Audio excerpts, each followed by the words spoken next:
kulanti wacan oo wanaagsan daawadayaal halka muuqaalka TV waxaad ku soo dhawaataan barnaamijkeena qodobada barnaamijkeena aynu ku eegi doono waxa qayb ka noqonaya wararkii ugu dambeeyay ee dowlad deegaanka Soomaalida xaalka ciidamada Liu Police oo laga deerinayo iyo digniin culus oo ay soo saareen maxaa ka jira in ciidamada Liu Police ay ku dhawaaqeen in si iskooda ay uga shaqeysan doonaan dowlad deegaanka Soomaalida oo aysan ka amar qaadan doonin Mustafa Cagjar haddaba warar ayaan idinna saaxiibayaal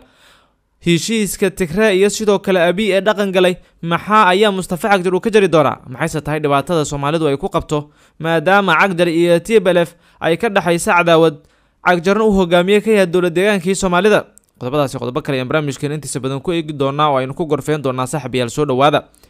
waxaa soo ifbaxaya warar sheegaya in ciidamada dowlad deegaanka Soomaalidu ay si iskood iyagu isku abaabuleen oo markan ay taagan yihiin in aysan wax wara ama xitaa amar aysan ka qaadan doonin Mustafa Cagjar iyo dowladiisuba saraakiil sarsare oo ka tirsan ciidamada dowlad deegaanka Soomaalida ee booliska sida gaarka u tababaran ayaa la sheegay in ay si iskooda u bilaabeen in ay baraarujiyaan bulshada oo ay ciidamadu u sheegaan inkastoo ciidamadu laba qayb ay yihiin kala jabkooduna farxad uu u keeni karo dowlad deegaanka Soomaalidu xaaladda jigjigana ay keeni karto mar kale laakiin waxay soo saareen fariimahan jabaada waxaana ay sheegeen in aysan cidna ka aqbali doonin in amniga la dhibaateeyo iyaga oo fariintaasi kala jeeda inay ula jeedaan xubnaha kale sareey guuta Cali Cabdul Jabbaar oo fariin u diray shacabka deegaanka ayaa sheegay in shacabka looga baahan yahay inay si buuxda u garab istaagaan dadaalada ay wadaan hay'adaha ammaanku si buuxdana loo sugo amniga deegaanka waxa uu sidoo kale u sheegay ciidamada dowlad deegaanku in ay jiraan ciidamo dhibaato iyo qas ka wada deegaanka kuwaas oo loo baahan yahay in gacan adag lagu qabto waa sidoo hadalka u dhigay isagoo ku celceliyay in dadaalada weyn ay ku muujiyaan sida kartida leh ay ku doonayaan in mar kale Soomaalidu ay awoodooda u soo celiyaan waxaa loo baahan yahay in ciidamadu aysan ku kala jubin aragtida siyaasadda si degdega waa in ay iyagu u heshiiyaan siyaasaduna ay ka madax bannaanaadaan ayuu yiri sarkaalkan waxaana uu ku celceliyay in isbedeladu ay yihiin kuwo aad u adag oo saameyn togan ku yeelan kara bulshada iyo qaybaheeda kala duwan iyada oo aragtida ugu muhiimsan ay tahay qaabka oo uu wax la ilmeyn karo ama uu u yeeli karo Cagjarna xalkiisu ma sahlana hadda waxa la leeyahay waa suuragal in maalmaha soo aadan xilka laga qaado ama uu ka baxo daaqada iyadoo wali dhibaatooyinka amni iyo midka siyaasadeed ay ka sii jiraan deegaanada Soomaalidu ay degaan Soomaalidu dhibka ugu weyn haysta waa cadaawad ay abuuratay dhanka TPLF taas oo maanta laga yaabo in weerar iyo dagaal ay dhacaan haddiise taasi ay ka baaqsato ama aysan ka dhicin deegaanka Soomaalidu waa guul kale oo loo baahan yahay in mar kale cirka lagu sii xiro oo laga sii badbaadiyo waxa dhibaatada ah ee ka dhici kara wadankan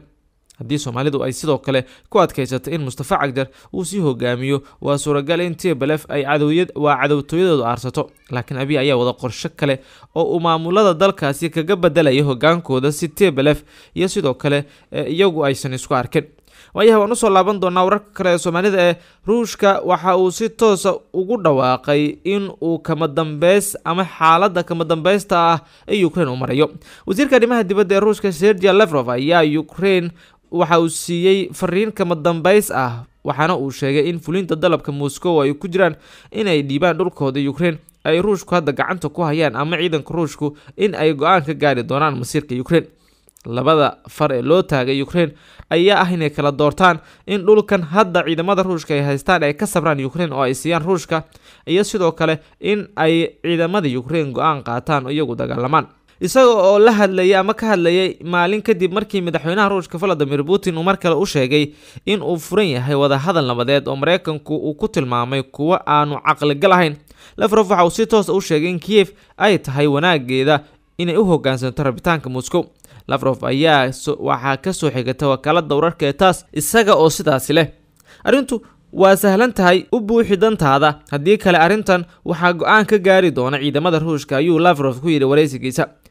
weydiimaha wakaalada wararka ee taas ilaa inta uu khilaafku sii jiri doono ayaa la weydiiyay waxaana Lavrov uu yiri kubaddu waxay ku taalaa maxkamadda nidaamka Washington iyada ayaana ka dambaysa wax walba oo dhacaya haddii ay joojiso faragelinta inaguna waxaan arki doonaa inuu dagaal ku dhamaado ayuu yiri mar kale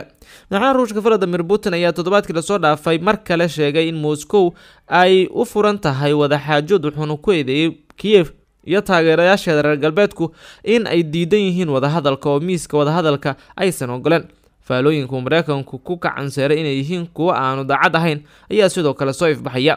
markii uu dagaalku galay bishii 11aad inkastoo uu dib u dhacayo ama dib u dhacay badan oo fagaaraha dagaalku uu ka dhacay Moscow ciidamada Ruushka waxa ay dagaal ba'ani ka wadaan bariga iyo sidoo kale koonfurta Ukraine halka gantaalada Ruushka iyo kuwa aanu duuliyaha lahayn ay burburiyeen kaabayaasha bulshada ee Ukraine taasi oo keentay malaayiin la'aan ama malaayiin inay noqoto koronto la'aan kuleyl baasanna ay waayaan oo qabow ay u dhintaan qaarkood biyuhuna ay waayaan madaxweynaha Ukraine Volodymyr Zelensky ayaa ku sheegay khudbadiisii muuqaal uu soo duubay habeen ka hor in xaaladda hore ee gobolka Donbas ay tahay mid adag oo xanuun badan oo u baahan dhammaan xoogagga iyo dadkuba inay u adkaystaan waxaana uu sheegay in natiijada baaritaanada ama bartilmaameedka Ruushka ee kaabayaasha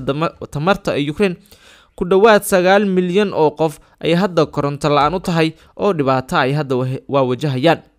10 kun oo rayid oo reer Ukraine ayaa sidoo kale lagu dilay magaalooyinka Ruushku dhulka ee la simay ama uu duqeeyay waxaana ku dhintay kumanaan askari oo labada dhinac ka tirsan hogaamiyaasha dalkii hore ee Soofiyeed ee maanta ka furmaya Istanbul ayaa waxa ay isugu imaan doonaan shir caalami ah oo madaxeed oo wadamada barwaaqada sooranka la yiraahdo Putin ayaana si toos ah uga hadlin dagaalka ka socda Ukraine hadii uu ka qayb galo kulankan isagoo sheegay in qataraha ku wajahan ammaanka iyo xasiloonida gobolkan la yiraahdo Arrazia iyo sidoo kale dhibaatooyinka ay sii kordhayaan nasiib darro caqabadaha iyo sidoo kale hanjabaadaha ka jira aagan gaar ahaan dibadda ayaa sii kordhaya sanad kasta ayuu Putin yiri tan iyo duulaankii bishii Febraayo Ukraine waxa ay ka saartay ciidamada Ruushka waqooyiga iyagoo ku jabiyay duleedka caasimadda Kiev waxayna ku qasbeen inay Ruushku ka baxaan bariga iyo koonfurta laakiin Moscow ayaa weli gacanta ku haysa dhulalka bari iyo koonfurta Putin waxa uu sheegay in ay la wareegayaan meel walba oo ay arkaan haddii aysan ka tanaasulin mowqifkeeda Ukraine dhanka Talyaanigu waxa uu dib u xaqiijinayaa taageerada buuxda ee Ukraine iyada oo dowladda Talyaanigu ay ballan qaatay inay taageerayso Kiev waxayna ku celcelisay sida ugu go'an tahay in la gaaro nabad cadaalad ah Ukraine ayay u sheegtay hadal ay soo saartay kadib markii ay wada hadleen Ruushka gaar ahaan ra'iisul wasaaraha wadankan Giorgia Meloni iyo sidoo kale madaxweynaha wadanka Ukraine Volodymyr Zelensky Meloni ayaa cusboonaysiiyay taageerada buuxda ee dowladda Talyaaniga ee Kiev ee dhinacyada siyaasadda militariga dhaqaalaha bini'aadanimada si loo dayactiro kaabayaasha tamarta iyo sidoo kale inay shaqeeyaan dhammaan kaabayaashaasi dib u dhiska mustaqbalka ee Ukraine ayaa lagu yiri bayaan si wadajir ah u soo saareen qoraal uu soo dhigay bartiisa Twitter-ka madaxweyne Zelensky waxa uu uga mahadceliyay Meloni midnimada iyo taageerada dhameystiran waxayna sheegeen in Talyaanigu uu ka fiirsanayo inuu Kiev siiyo nidaamka difaaca hawada Giorgia Meloni hogaamiyaha xisbiga midigta fog ee wadankan Talyaaniga ayaa eegaya mar wareysi la siiyay ama mar wareysi uu siiyay wakaaladda wararka Reuters in uu dib u sameyn doono taageerada Ukraine iyo sidoo kale qaabka uu ka yeeli doono taas oo caqabad weyn ku ah weli dhinacyadu maadaama siyaasad ahaan ay ku kala aragti duwan yihiin guddaan saxbi halkaas aynu ku soo gabagabeynaa barnaamijkeena tan iyo qaybta kale intaanu ku kulmi doono waa bahdii barnaamijkooda leh nabadgelyo